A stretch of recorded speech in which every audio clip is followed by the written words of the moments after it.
estamos aqui nessa noite festejando alegremente a ressurreição de Jesus. Que coisa maravilhosa, né, queridos? Nós podermos festejar aquele que ressuscitou para nos garantir a vida eterna, para nos dar a certeza da vida eterna. Eu acho que, de um modo geral, o mundo cristão todo, nessa data, está comemorando a Páscoa. Hoje é o domingo de Páscoa. Apesar de que não é exatamente a data, não dá para a gente ter uma certeza da data em que aconteceu a morte e ressurreição de Jesus, mas essa data foi escolhida, assim como o Natal também, independente de ser a data muito precisa mesmo ou não, mas nós estamos aqui nessa noite e nos alegramos de poder comemorar a vitória de Jesus na cruz. O Senhor Jesus, nós estávamos hoje lendo no nosso devocional sobre esse tema, e aí o texto mostra que o Senhor Jesus não foi morto pelos judeus, nem pelas autoridades romanas, não foi morto porque foi traído pelos seus amigos, foi traído por Judas, ele não foi morto porque houve um complô contra a sua vida para que ele fosse morto, mas ele entregou a sua vida por nós. Essa, de fato, é a grande diferença de um Marte, qualquer que seja ele, para Jesus. Jesus não é um Marte, Jesus é um cordeiro que se entregou ao sacrifício para substituir a mim e a você ali naquela cruz do Calvário. Amém? Amém. Todos os evangelistas, quando falam sobre a morte de Jesus, eles falam que Jesus entregou o Espírito. Esse é o termo usado. Não diz que Jesus morreu. Não usam essa palavra. Todos os evangelistas, quando falam da morte de Jesus, eles evitam usar a palavra morte. O termo usado por eles é: Jesus entregou o Espírito. Todos os evangelistas usam essa expressão. Lucas, na verdade, usa a própria fala de Jesus, e ele cita textualmente a fala de Jesus quando Jesus diz assim: Pai, em tuas mãos entrego o meu espírito. Então veja que Jesus ali não está simplesmente se rendendo à morte, mas ele está entregando o seu espírito. O agente da ação é ele. Ele é que é o agente, ele é que está tomando a iniciativa. Ele é que está decidindo o que acontece. É ele que escreve a história da sua própria morte. Aliás, uma história cujo roteiro foi escrito desde a eternidade, porque desde a eternidade o Pai nos amou. Então eu queria ler com você, não exatamente sobre a morte e ressurreição de Jesus, mas eu queria ler quando Jesus ressuscita Lázaro, e está registrado no Evangelho de João, capítulo 11. Nós vamos ler a partir do versículo 20. João 11, a partir do verso 20, nós vamos ler até o 35.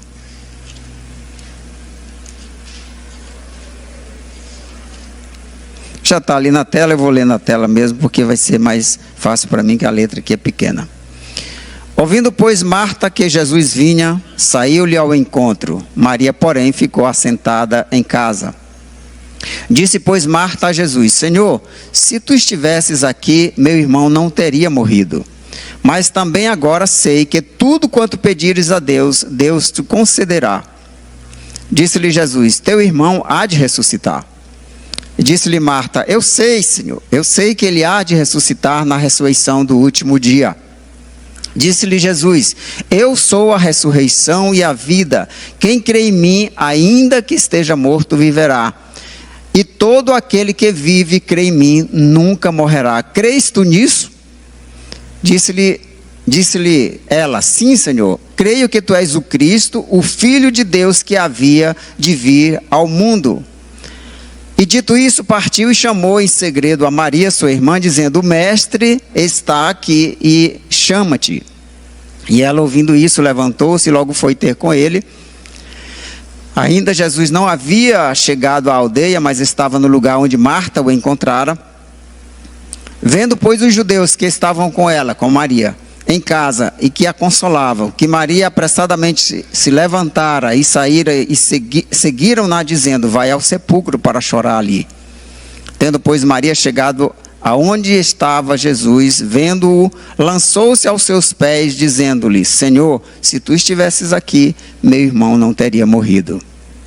Jesus, pois, quando a viu chorar, e também chorando os judeus que com ela vinham, moveu-se muito em espírito e perturbou-se. E disse: onde o puseste? E disseram-lhe: Senhor, vem e vê. Jesus chorou. Até aqui esse versículo, nós sabemos que Jesus em seguida chama Lázaro da sepultura e o traz à vida. Mas até aqui esse texto é sobre esse evento em que Jesus se declara como a ressurreição e a vida.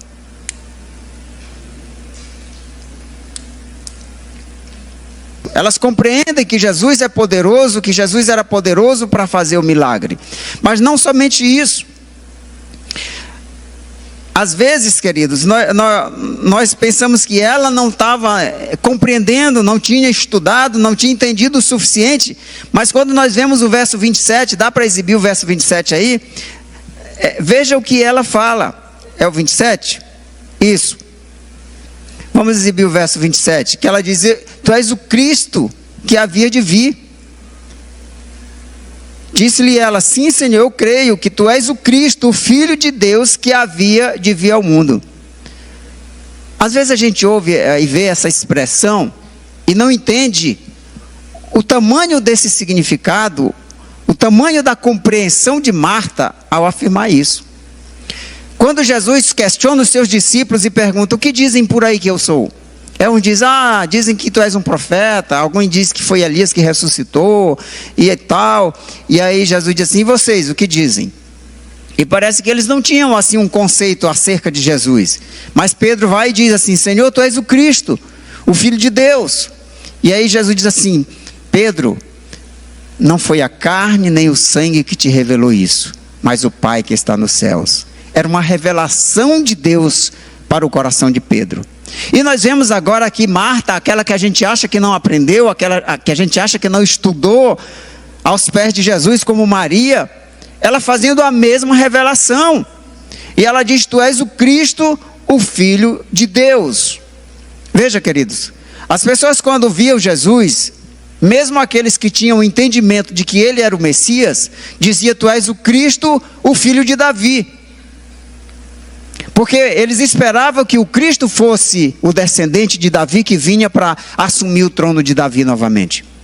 Mas a compreensão de Pedro, e aqui novamente a compreensão de Marta, é muito mais além. É que ele é o Cristo, não somente o filho de Davi, mas o Filho de Deus. Hoje para mim e para você é fácil entender isso. Mas não para eles naquela época. Não para Marta, que era mulher. Porque as mulheres, elas não tinham a facilidade de acesso à informação e à instrução que nós temos hoje. Aliás, no Oriente Médio até hoje, as mulheres, de modo geral, têm dificuldade para estudar. Algumas são proibidas pela própria lei do país de estudar, de ir para uma faculdade. E as mulheres do tempo de Jesus, elas não frequentavam a parte do estudo das sinagogas, elas tinham que aprender com seus maridos, com seus pais, já de segunda mão, digamos assim. Mas Marta entendeu isso. Que Jesus era o Cristo, o Filho de Deus. E ela afirma isso: tu és o Cristo, o Filho de Deus. E ela ainda diz assim: e eu sei que mesmo agora, tudo que tu quiseres pedir ao Pai, Ele fará. Ela creu inclusive que Jesus podia ressuscitar Lázaro. Ela não só sabia que Lázaro ia ressuscitar no último dia, quando Jesus diz assim: Lázaro vai ressuscitar. Ela diz: eu sei, Senhor, no último dia ele vai ressuscitar. Mas ela não só sabia isso, ela não só conhecia isso teologicamente, mas ela diz: mas eu sei que qualquer coisa que tu pedires ao Pai agora, Ele fará. Então ela compreendia que Jesus podia fazer o milagre. Teologicamente, a atitude de Marta estava clara, estava cristalina. Ela sabia quem era Jesus e sabia o que ele podia fazer. E às vezes, querido, assim como aquelas duas irmãs, o que nos falta é a consciência de que Jesus está conosco.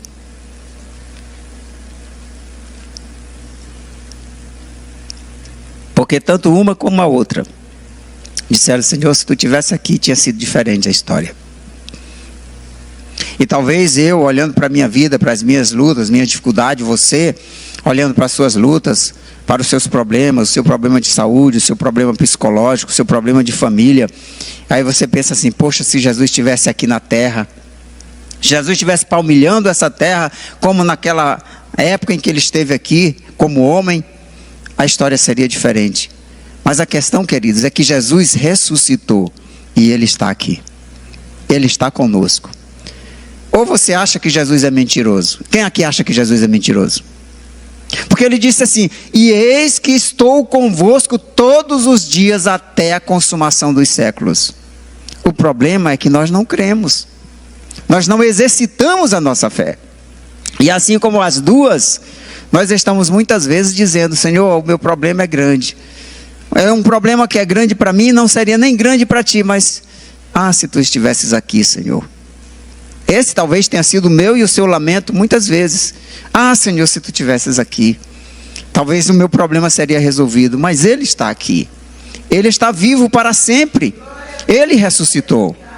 E está conosco todos os dias. Então que nós possamos levar até ele o nosso problema. Nós temos estudado esses dias sobre esse relacionamento que podemos ter com Deus. Aquele relacionamento idólatra de querer que Deus faça a nossa vontade, ou aquele relacionamento apenas teológico de conhecer aquilo que é importante, que eu devo aprender para fazer, para me dar bem e tal. Mas também nós temos estudado sobre um relacionamento com Deus, em que nós podemos de fato conhecer a Deus, nos aproximar de Deus, sentir o coração de Deus e permitir que Deus sinta e conheça o nosso coração. Nós podemos ter esse relacionamento com Deus, porque Ele, Jesus, ressuscitou e está conosco. Nós podemos sim. E não é proibido pedir, queridos. Não é proibido tomar posse daquilo que Deus tem para nós.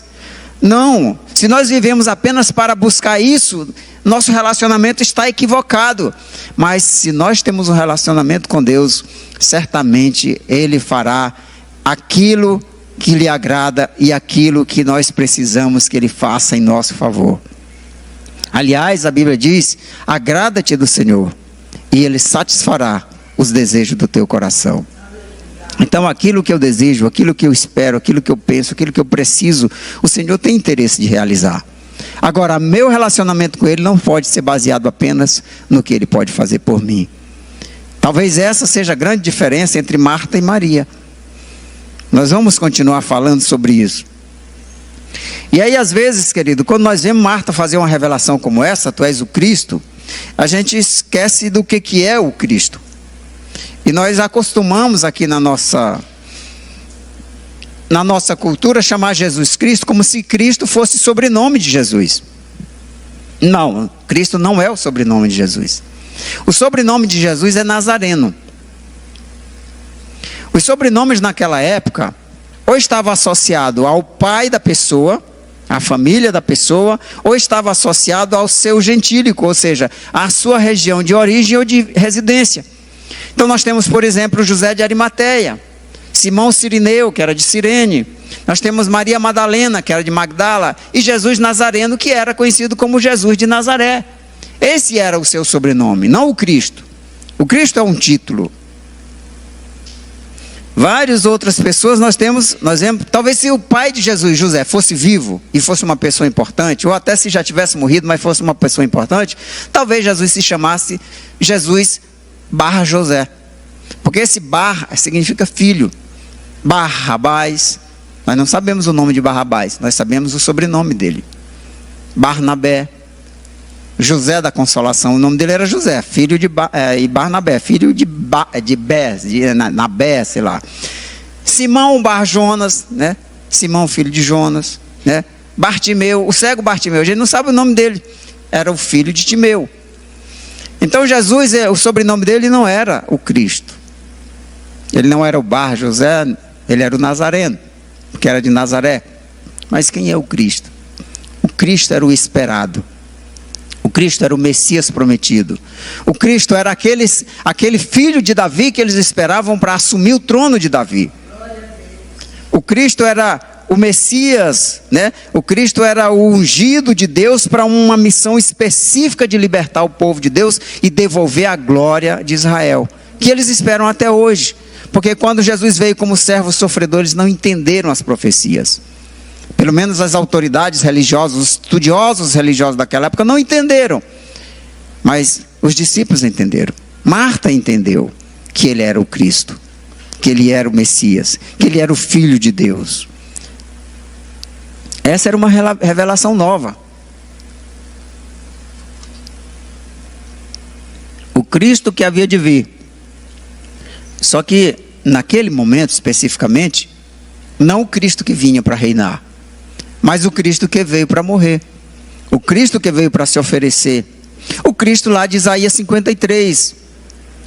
Porque até hoje os judeus não entendem o capítulo 53 de Isaías. O Cristo sofredor, o servo sofredor.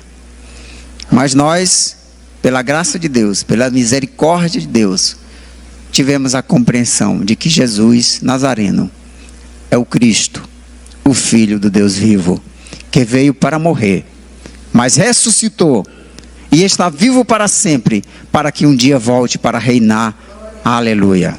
Louvado seja o nome do Senhor. Então esse é o Jesus que Marta muito bem entendeu. Aquele que nunca pecou veio para morrer pelos pecadores. Aquele que era um com o Pai, sempre foi um com o Pai. Ele veio experimentar o desprezo dos homens, a separação do Pai, para que nós fôssemos novamente unidos ao Pai. Porque o pecado faz separação entre nós e o nosso Deus. O pecado nos afasta de Deus, mas Cristo levou sobre si os nossos pecados. E por algum momento, que eu não sei quanto tempo durou aqui no mundo físico, nem quanto tempo durou na eternidade, por algum momento, ele foi separado do Pai, por causa dos meus e dos seus pecados. E aí, queridos, é interessante a gente pensar sobre isso, porque às vezes a gente brinca com o pecado, a gente não leva a sério o pecado, mas o pecado levou à cruz, levou à morte o Filho de Deus. O mesmo pecado que me separa de Deus, separou o inseparável, a Trindade, o Deus Trino, que é um único Deus em três pessoas. Mas por algum tempo, numa fração de tempo aqui na nossa terra, e eu não sei quanto tempo na eternidade, Jesus é separado do Pai. E talvez fosse isso que Jesus estava temendo quando orava ao Pai ali no Getsemane, dizendo: Senhor, Pai, se possível, passa de mim esse cálice. Porque eu não acredito que Jesus estivesse com medo da morte, porque Ele é a ressurreição e a vida. Jesus não tinha por que temer a morte, porque Ele era aquele que ressuscitava os mortos. Mas certamente o que Jesus temia, o que Jesus não queria experimentar, se fosse possível, era ser separado do Pai, aquele com quem foi eternamente unido. Mas por causa dos meus e dos seus pecados, Ele experimentou isso, para que nós pudéssemos novamente ser unidos a Deus, para que novamente nós pudéssemos ser ligados a Deus. Ele, de fato, foi crucificado, morto e entre os pecadores, para que nós, como pecadores, fôssemos levados de volta para Deus. Aleluia. Eu queria que nós lêssemos Lucas, capítulo 23, verso 39. Nós sabemos que Jesus foi crucificado entre dois malfeitores, entre dois criminosos, entre dois ladrões. E enquanto alguns da multidão, das autoridades, daqueles que estavam assistindo aquele espetáculo, eles vituperavam, eles zombavam de Jesus, até mesmo um dos que estavam com ele também zombava, dizendo isso. Olha, um dos malfeitores que estavam pendurados blasfemava dele, dizendo: se tu és o Cristo, salva-te a ti mesmo e a nós também. Então, queridos, algumas pessoas estavam ali e agora que viam Jesus crucificado, questionavam o fato de que alguns criam que ele era o Cristo. Porque achavam que se ele era o Cristo, não poderia estar naquela situação. E aí eles questionavam: se tu és o Cristo, então salva a ti mesmo e a nós também. Você não é o Filho de Deus? Não é o Cristo, o Messias prometido? E sabe, amados, Jesus podia salvar aquele ladrão, como de fato salvou o outro, aquele que pediu perdão. Jesus podia salvar e pôde salvar muitos dos que estavam ali. como também salvar a mim e a você com a sua morte. Jesus poderia, queridos, salvar a si mesmo descendo daquela cruz. Mas ele não poderia fazer as duas coisas ao mesmo tempo. Ele não poderia salvar a si mesmo e salvar os ladrões. Ele não poderia salvar a si mesmo e aqueles espectadores. Para que nós fôssemos salvos, ele escolheu morrer. Ele escolheu continuar crucificado. Para que nós fôssemos salvos, ele escolheu não descer da cruz, mas se erguer do túmulo e ressuscitar no terceiro dia. Aleluia.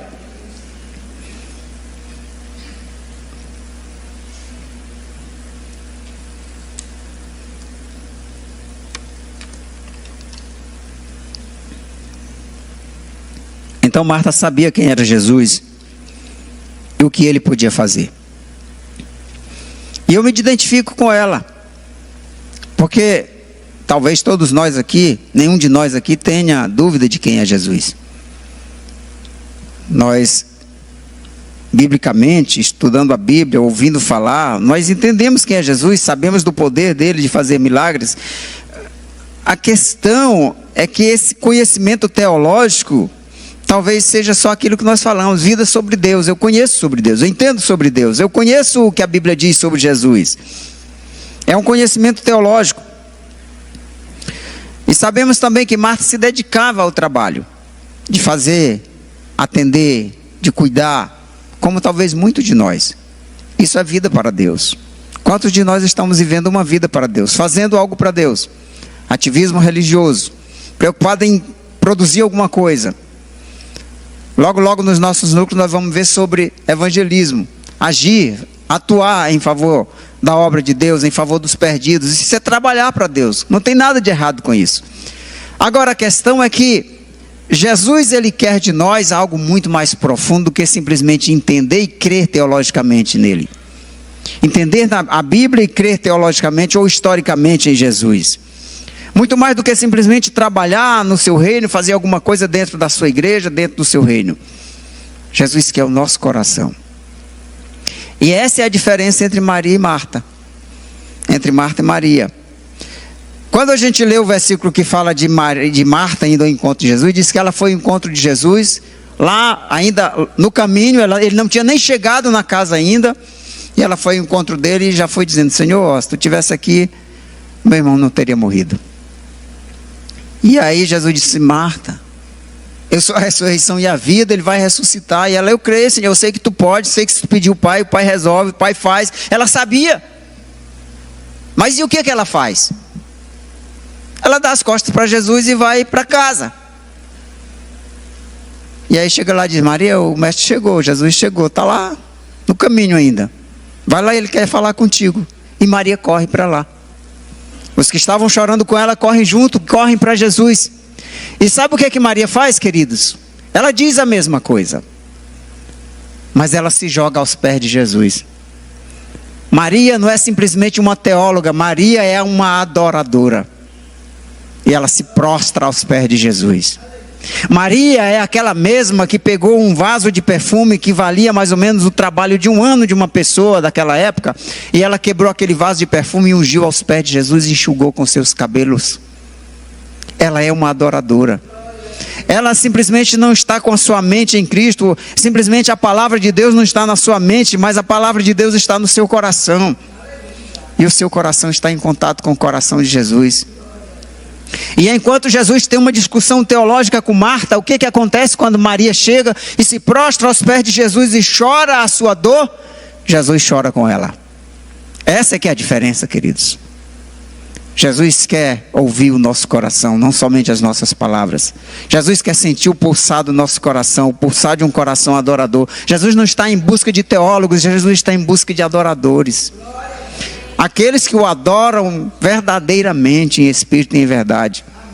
E essa é a grande diferença entre Maria e Marta. E talvez eu seja uma Marta, talvez você seja uma Marta.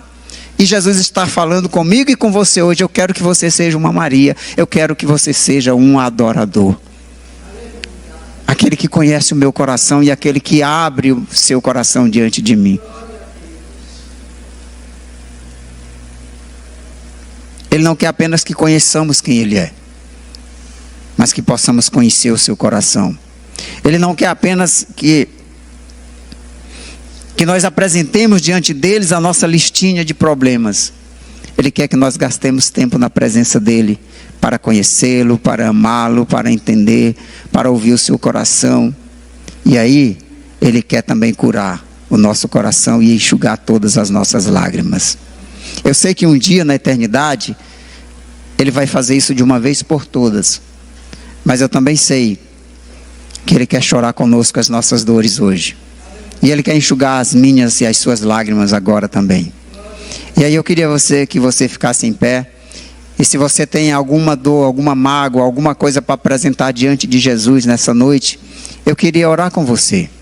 E apresentar diante de Deus, nesse momento, diante de um Senhor Jesus que não é apenas o Filho de Deus, que não é apenas o Cristo, não é apenas o Filho de Davi, mas que Ele é o nosso Salvador.